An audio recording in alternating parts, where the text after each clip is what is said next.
السلام علیکم ورحمۃ اللہ وبرکاتہ نحمدہ ونصلی علی رسولہ الکریم اما بعد اعوذ باللہ من الشیطان الرجیم بسم اللہ الرحمن الرحیم رب اشرح لی صدری ویسر لی امری واحلل عقدۃ من لسانی یفقہوا قولی رب یسر ولا تعسر وتمم بالخیر وبک نستعین آمین یا الہی آمین۔ امید ہے آپ سب لوگ خیر سے ہوں گے۔ اللہ کے فضل سے ہم پارہ 3 سٹارٹ کرتے ہیں۔ تیسرا پارہ سورہ بقرہ آیت 253 سے سورہ آل عمران آیت 92 تک مشتمل ہے۔ تیسرے پارے کے شروع میں ہے کہ رسولوں میں سے ہم نے بعض کو بعض پر فضیلت دی، اور ان میں سے وہ بھی تھے جن سے اللہ نے کلام فرمایا، اور بعض کے درجات کسی اور اعتبار سے بڑھا دیے، اور ہم نے عیسیٰ ابن مریم کو بڑے کھلے معجزے دیے، اور ان کی مدد فرمائی روح القدس حضرت جبرائیل کے ساتھ، اور اگر اللہ چاہتا تو ان کے بعد آنے والے آپس میں نہ لڑتے جھگڑتے، اس کے بعد کہ ان کے پاس واضح تعلیمات آ چکی تھی، لیکن انہوں نے اختلاف کیا، پھر کوئی تو ان میں سے ایمان لایا اور کوئی کفر پر اڑا رہا۔ اگر اللہ چاہتا تو وہ آپس میں نہ لڑتے، لیکن اللہ تو کرتا وہ ہے جو وہ چاہتا ہے۔ پھر آیت 255 سے 257 میں ہے کہ اے ایمان والو، ہم نے تمہیں دے رکھا ہے، اس میں سے خرچ کرتے رہو، اس سے پہلے کہ وہ دن آ جائے جس میں نہ تجارت، نہ دوستی، نہ شفاعت کام آئے، اور کافر ہی ظالم ہے۔ پھر قرآن کی عظیم ترین آیت آتی ہے، آیت الکرسی، کہ اللہ وہ معبود برحق ہے جس کے سوا کوئی الہ نہیں، وہ زندہ ہے، نہ اس کو اونگ آتی ہے نہ نیند، سب کا قائم رکھنے والا ہے، جو کچھ آسمانوں اور زمین میں ہے سب اسی کا ہے۔ کون ہے وہ جو شفاعت کر سکے اس کے پاس کسی کی مگر اس کی اجازت سے؟ وہ جانتا ہے وہ کچھ ان کے سامنے ہے، جو کچھ ان کے پیچھے ہے، اور وہ احاطہ نہیں کر سکتے اللہ کے علم میں سے کسی شے کا بھی، سوائے اس کے جو اللہ چاہے۔ اس کی کرسی تمام آسمانوں اور زمین کو محیط ہے، اور اس پر گرا نہیں گزرتی ان دونوں کی حفاظت۔ وہ بلند و بالا اور بڑی عظمت والا ہے۔ اس کے بعد ارشاد ہوتا ہے کہ دین میں کوئی جبر نہیں، ہدایت گمراہی سے الگ ہو چکی ہے۔ جو بھی شخص طاغوت کا انکار کرتا ہے اور اللہ پر ایمان لے آتا ہے، وہ ایک ایسی مضبوط رسی کو تھام لیتا ہے جو کبھی ٹوٹنے والی نہیں۔ یہاں رسی سے مراد دین ہے۔ اب سوال یہ ہے کہ طاغوت کس کو کہتے ہیں؟ طاغوت ایسا کردار ہے جو فاسق سے بھی بڑھ کر ہے۔ اللہ کا نافرمان جو ہوتا ہے وہ فاسق کہلاتا ہے، جبکہ اللہ کا دشمن اللہ کے مقابلے میں اپنی مرضی اور قانون جاری کرنے والا طاغوت کہلاتا ہے۔ فرعون اور نمرود اس وقت کے طاغوت تھے۔ جو لوگ ایمان لائے اور ان کا دوست اللہ ہے، جو اندھیرے سے نکال کر روشنی میں لے جاتا ہے، اور جو کافر ہے ان کے دوست شیطان ہے، جو ان کو روشنی سے نکال کر اندھیرے میں لے جاتے ہیں۔ تیسرے پارے میں اللہ تبارک و تعالیٰ نے بہت سے اہم واقعات بھی بیان کیے ہیں۔ پہلا واقعہ حضرت ابراہیم اور نمرود کا آیت 258 میں ہے کہ کیا تم نے اس شخص کو نہیں دیکھا جس نے حجت بازی کی تھی ابراہیم سے، اس وجہ سے کہ اللہ نے اسے بادشاہی دی تھی؟ جب ابراہیم نے کہا میرا رب تو وہ ہے جو زندہ کرتا ہے اور مارتا ہے، تو اس نے کہا کہ میں بھی زندہ کرتا ہوں اور مارتا ہوں۔ ابراہیم نے کہا اللہ سورج کو مشرق سے نکالتا ہے، اگر تو خدا کا انکاری ہے تو اسے مغرب سے نکال کر دکھا۔ تو وہ چپ ہو کر رہ گیا۔ وہ کافر اور اللہ ظالموں کو ہدایت نہیں دیا کرتا۔ اس کے بعد آیت 259 اور 260 میں حضرت عزیر اور حضرت ابراہیم کے واقعات ہیں، جیسے کہ وہ شخص، اس کا واقعہ ذرا یاد کرو، جس کا گزر ہوا ایک بستی پر اور وہ اوندھی پڑی ہوئی تھی اپنی چھتوں پر۔ اس نے کہا اللہ اس بستی کو اور اس کے اس طرح مردہ اور برباد ہو جانے کے بعد کس طرح زندہ کرے گا؟ تو اللہ نے اس پر موت وارد کر دی 100 برس کے لیے۔ پھر اس کو اٹھایا، پوچھا کتنا عرصہ یہاں رہے ہو؟ کہنے لگا 1 دن یا 1 دن کا کچھ حصہ۔ تو ذرا تم اپنے کھانے اور اپنے مشروب جو سفر میں تمہارے ساتھ تھا دیکھو، ان کے اندر کوئی بساند پیدا نہیں ہوئی۔ دوسری طرف اپنے گدھے کو دیکھو، ہم اس کو کس طرح زندہ کرتے ہیں تاکہ ہم تمہیں لوگوں کے لیے ایک نشانی بنائے۔ اب ان ہڈیوں کو دیکھو کس طرح ہم انہیں اٹھاتے ہیں، پھر تمہاری نگاہوں کے سامنے ان کو گوشت پہناتے ہیں۔ پس جب اس کے سامنے یہ بات واضح ہو گئی، وہ پکار اٹھا کہ میں نے پوری طرح جان لیا اور مجھے یقین کامل حاصل ہو گیا کہ اللہ ہر شے پر قادر ہے۔ اور یاد کرو جب کہ ابراہیم نے بھی کہا تھا، اے میرے پروردگار، مجھے دکھا کہ تو مردوں کو کیسے زندہ کرے گا۔ اللہ تعالیٰ نے فرمایا، کیا تم اس بات پر ایمان نہیں رکھتے؟ کہا، کیوں نہیں، ایمان تو رکھتا ہوں، لیکن چاہتا ہوں کہ میرا دل پوری طرح مطمئن ہو جائے۔ فرمایا، اچھا تو 4 پرندے لے لو، انہیں اپنے ساتھ ہلا لو، پھر ان کے ٹکڑے کر کے ہر پہاڑ پر ان کا ایک ایک ٹکڑا رکھ دو، پھر ان کو پکارو تو وہ تمہارے پاس دوڑتے ہوئے آئیں گے۔ اس بات کو یقین کے ساتھ جان لو کہ اللہ تعالیٰ زبردست ہے، کمال حکمت والا ہے۔ پھر آیت 261 سے 277 میں ہے کہ جو لوگ اپنا مال اللہ تعالیٰ کی راہ میں خرچ کرتے ہیں، اس کی مثال اس دانے جیسی ہے جس میں سے 7 بالیاں نکلیں اور ہر بالی میں 100 دانے ہوں، اور اللہ تعالیٰ جسے چاہے بڑھا چڑھا کر دے۔ اللہ تعالیٰ کشادگی والا اور علم والا ہے۔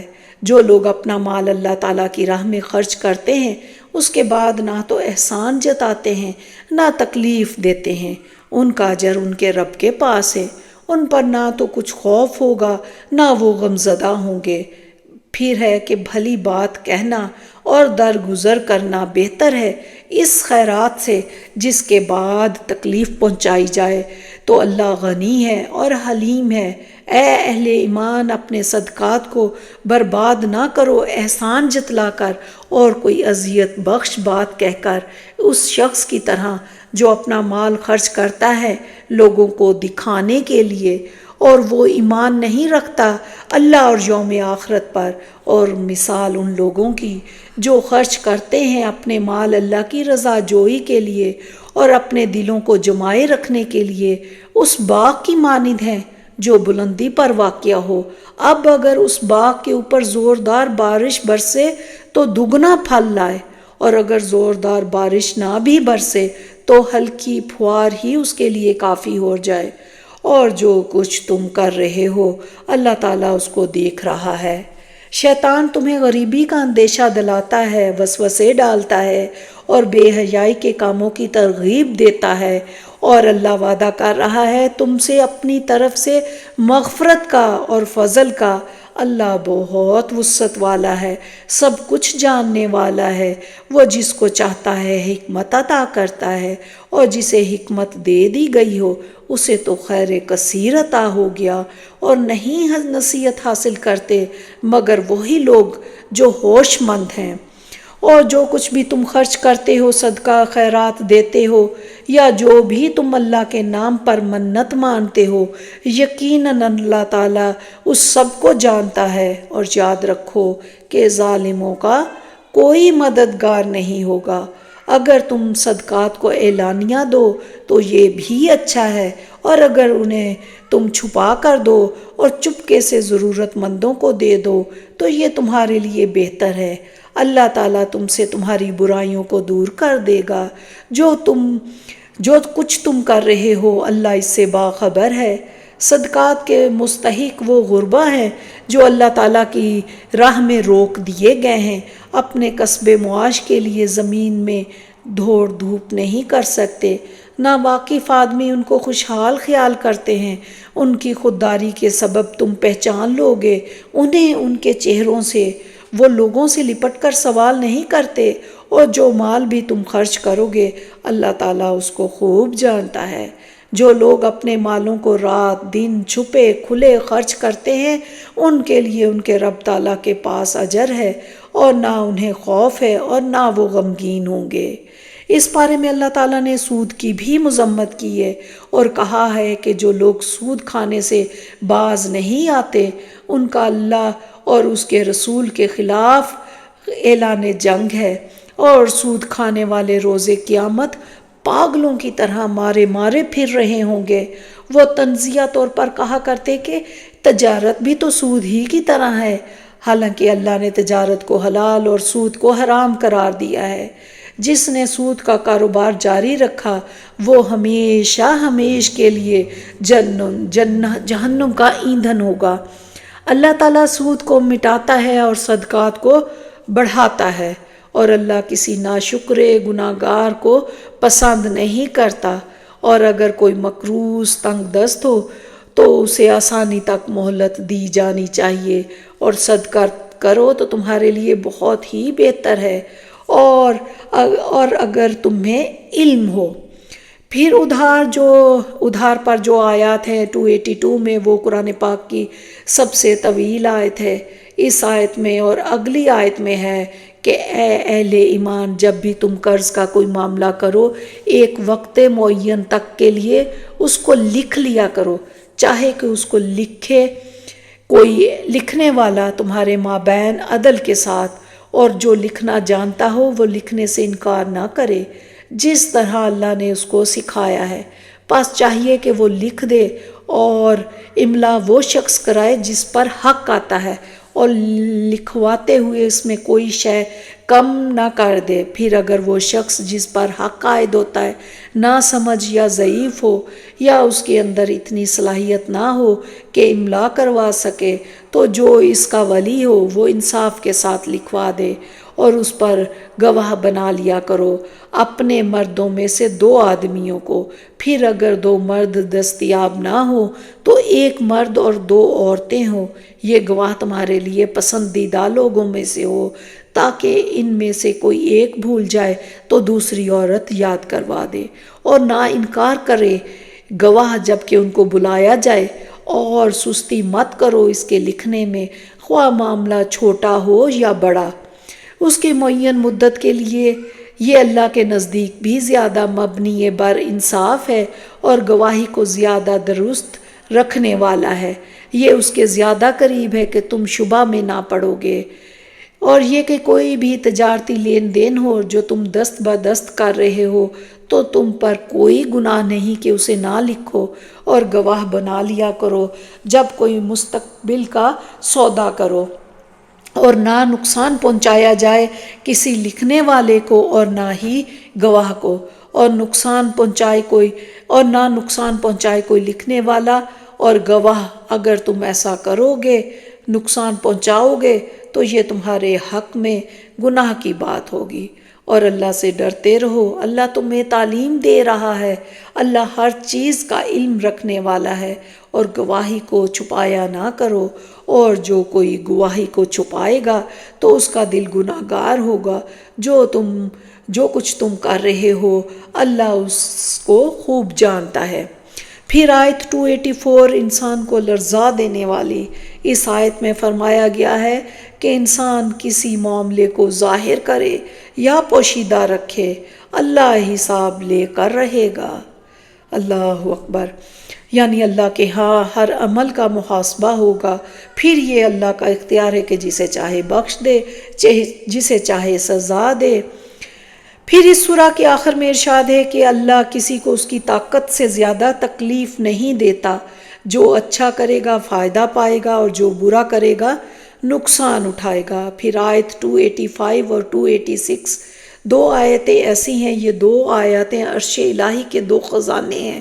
یہ دونوں آیات معراج کی رات آسمانوں پر نبی پاک صلی اللہ علیہ وآلہ وسلم کو تحفتاً عطا ہوئی تھی۔ صحیح بخاری میں ہے کہ جو ان 2 آیات کو پڑھ لیتا ہے یہ اس کے لیے کافی ہوتی ہیں۔ اس آیت کے آخر میں ایمان افروز دعائیں سکھائی گئی، جو یہ ہیں کہ اے ہمارے رب، اگر ہم بھول گئے ہوں یا خطا کی ہی ہو تو ہمیں نہ پکڑنا۔ اے ہمارے رب، ہم پر وہ بوجھ نہ ڈالیو جو ہم سے پہلے لوگوں پر ڈالا تھا۔ اے ہمارے رب، ہم پر وہ بوجھ نہ ڈال جس کی ہمیں طاقت نہ ہو، اور ہم سے درگزر فرما، ہمیں بخش دے اور ہم پر رحم کر، تو ہی ہمارا مالک ہے، ہمیں کافروں کی قوم پر غلبہ عطا فرما۔ مسلم شریف کی روایت ہے کہ ہر دعا کے جواب میں اللہ تعالیٰ کی طرف سے جواب آتا ہے کہ قد فعلت یعنی میں نے یہ دعا پوری کر دی۔ یہاں پر سورہ بقرہ کا اختتام ہوتا ہے اور سورہ آل عمران کا آغاز ہوتا ہے۔ سنن دارمی میں ہے کہ جس نے سورہ آل عمران پڑھی پس وہ غنی ہے۔ سورہ آل عمران 200 آیات کی سورہ ہے، یہ مدنی سورہ ہے۔ اس سورہ مبارکہ کی ابتدائی آیات اس وقت نازل ہوئیں جب نجران سے عیسائیوں کا ایک وفد نبی پاک صلی اللہ علیہ وسلم سے اپنے عقائد کی حوالے سے بحث کرنے کے لیے آیا ہوا تھا۔ سورہ آل عمران کے شروع میں اللہ تعالیٰ نے اس بات کا ذکر کیا ہے کہ اللہ تعالیٰ نے قرآن مجید کو حق کے ساتھ نازل فرمایا جو کہ سابقہ کتابوں کی تصدیق کرتا ہے، اور قرآن کو الفرقان کہا گیا ہے، یعنی حق و باطل میں فرق کرنے والی کتاب۔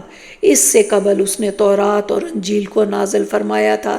اللہ تعالیٰ نے اس سورہ میں اس امر کا بھی ذکر کیا ہے کہ وہ ماں کے رحم میں تمہاری صورتیں جس طرح چاہتا ہے بناتا ہے، اس کے سوا کوئی معبود برحق نہیں، وہ غالب ہے، حکمت والا ہے۔ اللہ تعالیٰ نے اس صورت میں یہ بھی بتایا کہ قرآن مجید میں 2 طرح کی آیات ہیں، ایک محکم ہے جن کا سمجھنا ہمارے لیے آسان ہے، دوسری متشابہ ہے جن کا فہم ہمارے لیے مشکل ہے۔ فرمایا کہ محکم آیات کتاب کی اصل ہیں اور متشابہات کی تعویل کا علم صرف رب کے پاس ہے۔ جن لوگوں کے دل میں ٹیڑھ ہوتا ہے، کجی ہوتی ہے، وہ متشابہات کی تعویلات کے پیچھے بھاگتے رہتے ہیں۔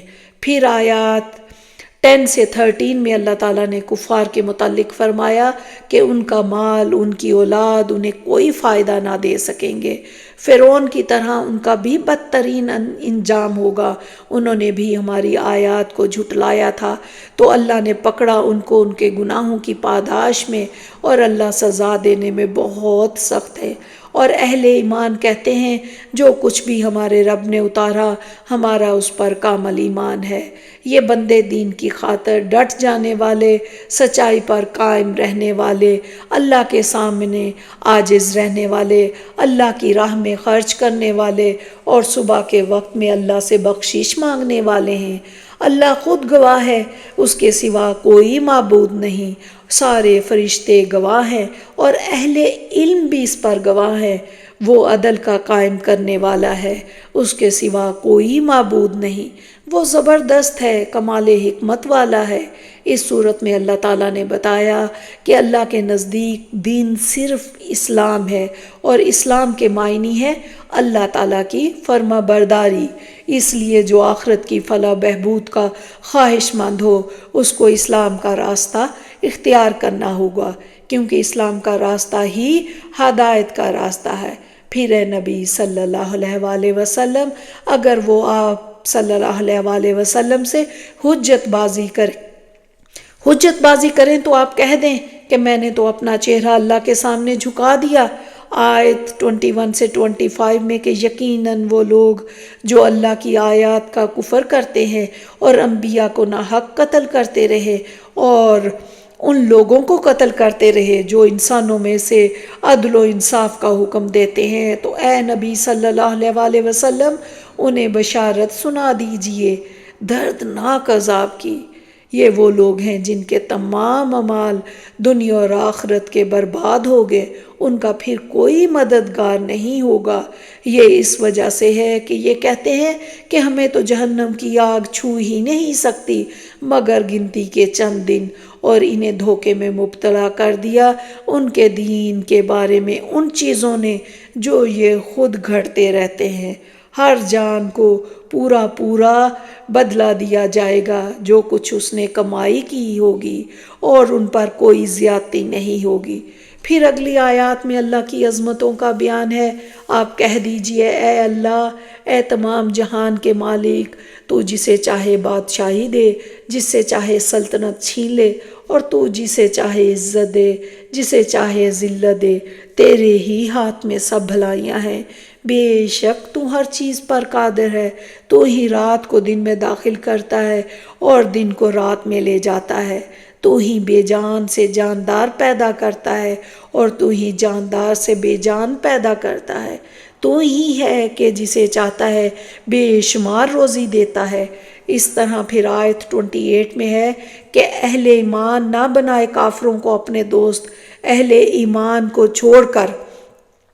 جو کوئی بھی یہ حرکت کرے گا تو پھر اللہ کے ساتھ اس کا کوئی تعلق نہیں رہے گا سوائے یہ کہ تم ان سے بچنے کے لیے اپنا بچاؤ کرنا چاہو، اور اللہ تمہیں ڈراتا ہے اپنے آپ سے، اللہ ہی کی طرف تمہیں لوٹ کر جانا ہے۔ پھر آیت 29 سے 32 میں ہے کہ اللہ انسان کے ظاہر و باطن سے واقف ہے، اور اللہ کی محبت اتباع رسول سے حاصل ہوگی، اور اطاعت رسول سے روگردانی کفر ہے۔ اس صورت میں اللہ تعالیٰ نے یہ بھی بتایا کہ اللہ نے آدم، نوح، آل ابراہیم، آل عمران کو دنیا پر فضیلت عطا فرمائی تھی۔ سورہ آل عمران میں اللہ تعالیٰ نے حضرت عمران کی اہلیہ کا ذکر کیا کہ انہوں نے منت مانی کہ وہ اپنے نوزائیدہ بچے کو اللہ تعالیٰ کے لیے وقف کر دیں گی۔ آپ کے یہاں پر بچے کے بجائے بیٹی کی ولادت ہوئی۔ حضرت عمران کی اہلیہ نے اپنی منت کو بیٹی ہونے کے باوجود پورا کیا، اور آپ کا نام مریم رکھ کر آپ کو حضرت زکریا کی کفالت میں دے دیا۔ اللہ تعالیٰ نے حضرت مریم کو اپنی بارگاہ میں قبول فرما لیا، اور آپ کے بچپن سے لے کر جوانی تک کے تمام ایام اللہ کی بندگی میں صرف ہوتے رہے، یہاں تک کہ بارگاہ الہی سے آپ کے لیے یہ کرامت بھی ظاہر ہوئی کہ آپ کے پاس بے موسم کے پھل آنے لگے۔ حضرت زکریا جو حضرت مریم کے خالو بھی تھے، ایک دن اس محراب میں داخل ہوئے جہاں حضرت مریم عبادت میں مشغول رہتی تھی۔ انہوں نے حضرت مریم سے پوچھا، آپ کے پاس یہ بے موسم کے پھل کہاں سے آتے ہیں؟ کہا، اللہ کی طرف سے آتے ہیں، وہ جس کو چاہتا ہے بلا حساب رزق دیتا ہے۔ حضرت زکریا بے اولاد تھے، آپ کی بیوی بھانج تھی۔ حضرت مریم کے پاس بے موسم کے پھل دیکھ کر حضرت زکریا بھی رحمت الہی سے پر امید ہو گئے اور اپنے دعا مانگی، اے میرے پروردگار، مجھے بھی اپنی طرف سے پاک اولاد عطا فرما۔ حضرت زکریا محراب میں نماز ادا فرما رہے تھے کہ فرشتے نے آپ کو پکار کر کہا، اے زکریا، آپ کو اللہ تعالیٰ کی طرف سے یحییٰ نامی نیک اور سردار بیٹے کی بشارت ہو۔ انہوں نے عرض کیا، پروردگار، میرے اطمینان کے لیے کوئی نشانی مقرر کر دے۔ اللہ نے فرمایا، تمہارے لیے نشانی یہ ہے کہ اب تم 3 دن تک لوگوں سے گفتگو نہ کر سکو گے سوائے اشارے کنائے کے، اور اپنے دل میں اپنے رب کو کثرت سے یاد کرتے رہو، اور تسبیح کیا کرو شام کے وقت بھی اور صبح کے وقت بھی۔ اس کے بعد آیت 42 سے 59 میں ہے کہ یاد کرو جب کہا فرشتوں نے، اے مریم، یقیناً اللہ نے تمہیں چن لیا ہے اور تمہیں خوب پاک کر دیا ہے، تمہیں تمام جہان کی خواتین پر ترجیح دی ہے۔ اے مریم، اپنے رب کی فرما برداری کرتی رہو اور سجدہ کرتی رہو اور رکوع کرتی رہو رکوع کرنے والوں کے ساتھ۔ یاد کرو جب کہ فرشتوں نے کہا، اے مریم، یقیناً اللہ تعالیٰ تمہیں بشارت دے رہا ہے اپنی طرف سے ایک کلمہ کی، اس کا نام مسیح عیسیٰ مریم کا بیٹا مرتبے والا ہوگا، دنیا میں بھی اور آخرت میں بھی، اور اللہ کے بہت ہی مقربین میں سے ہوگا، اور وہ لوگوں سے گفتگو کرے گا گود میں بھی اور پوری عمر کا ہو کر بھی، اور وہ ہمارے نیکوکار بندوں میں سے ہوگا۔ حضرت مریم نے جب یہ بات سنی تو تعجب سے بولی، اے اللہ، میرے اولاد کیسے ہو جائے گی جبکہ مجھے تو کسی مرد نے ہاتھ تک نہیں لگایا؟ فرمایا، اسی طرح اللہ تعالیٰ تخلیق فرماتا ہے جو کچھ چاہتا ہے، وہ جب کسی امر کا فیصلہ کر لیتا ہے تو اس سے کہتا ہے ہو جا تو وہ ہو جاتا ہے، اور اللہ تعالیٰ اس کو سکھائے گا کتاب اور حکمت بھی، تورات اور انجیل بھی، اور اللہ کے حکم سے کوڑھ اور برس کے مریضوں پر ہاتھ پھیرتے تو وہ شفا یاب ہو جاتے۔ حضرت عیسیٰ بنی اسرائیل کے لوگوں کو اللہ کے حکم سے گھر میں کھائے جانے والے اور باقی رہ جانے والے کھانے کی بھی خبر دیتے تھے۔ حضرت عیسیٰ کی معجزاتی پیدائش کی وجہ سے عیسائی ان کو اللہ کا بیٹا قرار دینے لگے۔ پس جب عیسیٰ نے ان کی طرف سے کفر کو بھانپ لیا تو انہوں نے پکار لگائی کہ کون ہے میرا مددگار اللہ کی راہ میں؟ کہا حواریوں نے ہم ہیں اللہ کے مددگار، ہم ایمان لائے اللہ پر، آپ پر بھی گواہ رہیے گا، ہم اللہ کے فرما بردار ہیں۔ اے رب ہمارے، ہم ایمان لے آئے اس پر جو تو نے نازل فرمایا، ہم اتباع کر رہے ہیں تیرے رسول کا، پس تو ہمارا نام گواہوں میں لکھ لے۔ اب انہوں نے بھی چالیں چلیں، اللہ نے بھی چال چلی، اور اللہ تعالیٰ بہترین چال چلنے والا ہے۔ یاد کرو جب اللہ نے کہا اے عیسیٰ اب میں تمہیں لے جانے والا ہوں، اپنی طرف اٹھا لینے والا ہوں اور تمہیں پاک کرنے والا ہوں ان لوگوں سے جنہوں نے تمہارے ساتھ کفر کیا ہے، اور غالب کرنے والا ہوں ان لوگوں کو جو تمہاری پیروی کریں گے قیامت تک، ان لوگوں پر جو تمہارا انکار کر رہے ہیں۔ پھر میری طرف ہی تم سب کا لوٹنا ہوگا اور میں فیصلہ کر دوں گا تمہارے مابین ان باتوں میں جن میں تم اختلاف کر رہے تھے۔ اس پر اللہ تعالیٰ نے فرمایا کہ بے شک عیسیٰ علیہ السلام کی مثال اللہ کے نزدیک آدم جیسی ہے، جن کو اللہ نے بن باپ اور بن ماں کے مٹی سے پیدا کیا اور کہا ہو جا تو وہ ہو گئے۔ قرآن میں حضرت آدم اور عیسیٰ علیہ السلام دونوں کا ذکر بھی برابر 25 مرتبہ آتا ہے۔ پھر آیت 60 سے 82 میں ہے کہ تیرے رب کی طرف سے حق یہی ہے، خبردار شک کرنے والوں میں نہ ہو جانا۔ تو اے نبی صلی اللہ علیہ وآلہ وسلم، جو بھی اس معاملے میں آپ صلی اللہ علیہ وآلہ وسلم سے حجت بازی کریں، اس کے بعد آپ کے پاس صحیح علم آ چکا ہے، پس آپ ان سے کہہ دیجئے آؤ ہم بلاتے ہیں اپنے بیٹوں کو اور تم بلاؤ اپنے بیٹوں کو، ہم بلا لیتے ہیں اپنی عورتوں کو اور تم بلاؤ اپنی عورتوں کو، ہم بھی یہ آ جاتے ہیں تم بھی آ جاؤ، پھر ہم سب مل کر دعا کریں اور لعنت کریں اللہ کی ان پر کہ جو جھوٹے ہوں۔ پھر اگر وہ پیٹھ موڑ لیں تو اللہ تعالیٰ خوب جانتا ہے مفسدوں کو۔ اے اہل کتاب تم ابراہیم کے بارے میں کیوں جھگڑتے ہو، حالانکہ تورات اور انجیل تو ان کے بعد نازل کی گئی، کیا تم پھر بھی نہیں سمجھتے؟ سنو تم لوگ اس میں جھگڑ چکے جن کا تمہیں علم تھا، پھر اب اس بات میں کیوں جھگڑتے ہو جس کا تمہیں علم ہی نہیں؟ تمہیں بھی اچھی طرح معلوم ہے کہ ابراہیم نہ تو یہودی تھے نہ نصرانی، بلکہ وہ تو بالکل یکسو ہو کر اللہ کے فرما بردار تھے، اور نہ وہ مشرکوں میں سے تھے۔ یقیناً ابراہیم سے سب سے زیادہ قربت رکھنے والے لوگ تو وہ ہیں جنہوں نے ان کی پیروی کی۔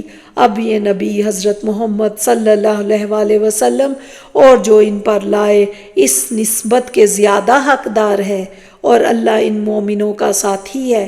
اہل کتاب کا ایک گروہ آرزو مند ہے کہ اے مسلمانوں تمہیں کسی طرح گمراہ کر دیں، اور وہ نہیں گمراہ کر سکیں گے مگر اپنے آپ کو، لیکن انہیں اس کا شعور نہیں ہے۔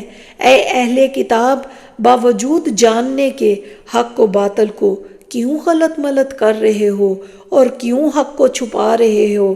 اللہ اپنی رحمت کے ساتھ جسے چاہے مخصوص کرے، اور اللہ تعالیٰ بڑے فضل والا ہے۔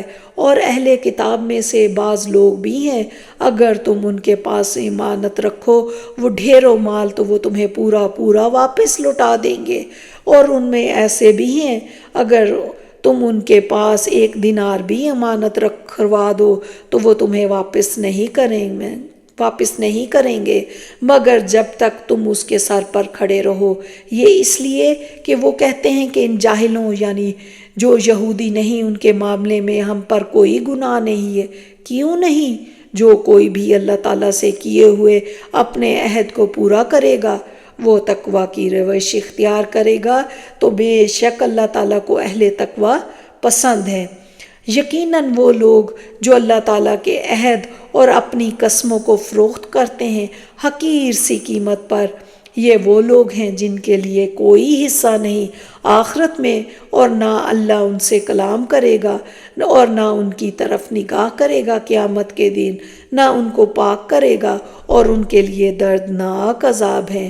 اور ان میں ایک گروہ ایسا بھی ہے جو اپنی زبان کو توڑتا مروڑتا ہے کتاب کو پڑھتے ہوئے، تاکہ تم سمجھو کہ جو کچھ وہ پڑھ رہے ہیں وہ کتاب میں ہی سے ہے، حالانکہ وہ کتاب میں سے نہیں ہوتا، اور وہ کہتے ہیں یہ اللہ کی طرف سے ہے، جب کہ وہ اللہ کی طرف سے نہیں ہوتا، اور وہ اللہ پر جھوٹ باندھتے ہیں جانتے بوجھتے ہوئے۔ کسی انسان کے شایان شان نہیں کہ اللہ تعالیٰ تو اس کو کتاب و حکمت اور نبوت عطا فرمائے۔ پھر وہ لوگوں سے کہنے لگا کہ میرے بندے بن جاؤ اللہ کو چھوڑ کر، بلکہ وہ تو یہی دعوت دے گا کہ اللہ والے بن جاؤ۔ اور یاد کرو جب کہ اللہ نے تمام انبیاء سے ایک عہد لیا تھا کہ جو کچھ بھی میں تمہیں کتاب اور حکمت عطا کروں، پھر تمہارے پاس آئے کوئی اور رسول جو تصدیق کرتا ہو اس کی جو تمہارے پاس پہلے سے موجود ہے، تو تمہیں لازماً اس پر ایمان لانا ہوگا، اس کی مدد کرنی ہوگی۔ اللہ نے فرمایا کیا تم نے اقرار کر لیا اس پر، میری ڈالی ہوئی ذمہ داری قبول کر لی؟ انہوں نے کہا ہاں ہم نے اقرار کر لیا۔ اللہ نے کہا اچھا اب تم بھی گواہ رہو، میں بھی تمہارے ساتھ گواہوں میں سے ہوں۔ تو جس نے بھی منہ موڑ لیا اس کے بعد یقیناً وہی لوگ سرکش ہیں۔ اور اس پارے کی آخری آیات میں ہے کہ جو شخص اسلام کے سوا اور دین تلاش کرے اس کا دین قبول نہ کیا جائے گا، وہ آخرت میں نقصان پانے والوں میں ہوگا۔ اللہ تعالیٰ ان لوگوں کو کیسے ہدایت دے گا جو اپنے ایمان لانے اور رسول کی حق پر ہونے کی گواہی دینے اور اپنے پاس روشن دلیلیں آ جانے کے بعد کافر ہو جائیں۔ اللہ تعالیٰ ایسے بے انصاف لوگوں کو راہ راست پر نہیں لاتا۔ یہی وہ لوگ ہیں جن کا بدلہ یہ ہے کہ ان پر اللہ کے فرشتوں کی اور تمام انسانوں کی لعنت ہے۔ اسی لعنت میں وہ ہمیشہ رہیں گے، ان کے عذاب میں کوئی کمی نہیں کی جائے گی، نہ ہی ان کو کوئی مہلت ملے گی سوائے ان کے جو اس کے بعد توبہ کر لیں اور اصلاح کر لیں، تو یقیناً اللہ تعالیٰ بخشنے والا رحم فرمانے والا ہے۔ ہاں جو لوگ کفر کریں گے مرتے دم تک کافر رہیں، ان میں سے کوئی اگر زمین بھر سونا دے گو کہ فدیے میں ہی ہو تو بھی ہرگز قبول نہ کیا جائے گا۔ یہی لوگ ہیں جن کے لیے تکلیف دینے والا عذاب ہے، جن کا کوئی مددگار نہیں۔ یہاں پر تیسرا پارہ مکمل ہوتا ہے۔ اب ہم اس میں سے اپنے لیے عمل اور غور و فکر کے کچھ پوائنٹس دیکھتے ہیں۔ اس پارے میں ہم دیکھتے ہیں کہ حق سے اختلاف عموماً ضد یا تکبر کی بنا پر ہوتا ہے۔ یاد رکھیں کہ نیک اعمال خصوصاً صدقہ خیرات آخرت کی نجات کے لیے بہت ضروری ہیں۔ صدقہ و خیرات میں کھجور کا ٹکڑا بھی دے سکتے ہیں، کسی کو مسکرا کر دیکھ لینا یا کسی طرح کام میں مدد کر دینا، یہ بھی صدقہ ہے۔ بڑی بڑی رقوم کا ہونا ضروری نہیں، سب سے بڑی کامیابی آگ یعنی کہ جہنم سے نجات میں ہے۔ پھر پتہ چلتا ہے کہ اللہ کی کتاب کی عظیم آیت الکرسی ہے جس کی بے پناہ فضیلت ہے۔ پھر ایک پوائنٹ کے والدین اپنے ساتھ اولاد کو گمراہ کرنے کا حق نہیں رکھتے، ہم کسی کو جبراً اسلام میں بھی داخل نہیں کر سکتے۔ پھر اس بارے میں پتہ چلتا ہے کہ طاغوت کیا ہے۔ طاغوت ہر وہ چیز جو اللہ کے مقابلے میں سرکشی کرے اور اللہ کو چھوڑ کر اس کی عبادت کی جائے طاغوت ہے، اور طاغوت کی نفی کے بغیر ایمان مکمل نہیں ہوتا۔ پھر اس بارے میں پتہ چلتا ہے کہ دنیا میں تین قسم کے اندھیرے ہیں: جہالت کے اندھیرے، کفر کے اندھیرے اور نافرمانیوں کے اندھیرے، اور ان کے مقابلے میں 3 نور ہے: علم کا نور، ایمان کا نور، استقامت اور فرمانبرداری کا نور۔ پھر اس کے بعد سبیل اللہ کا پتہ چلتا ہے، اور فی سبیل اللہ سے مراد اللہ کے دین کے راستے اور خیر و بھلائی کے کاموں میں خرچ کرنا۔ یاد رکھیں کہ ہر نیکی کا اجر 10 گنا ہے، لیکن دین کے راستے میں، اللہ کے راستے میں خرچ کرنے کا اجر 700 گنا تک ہے۔ سبحان اللہ۔ اب ہم اللہ کی راہ میں خرچ کرنے کے دنیا اور آخرت میں فوائد دیکھتے ہیں۔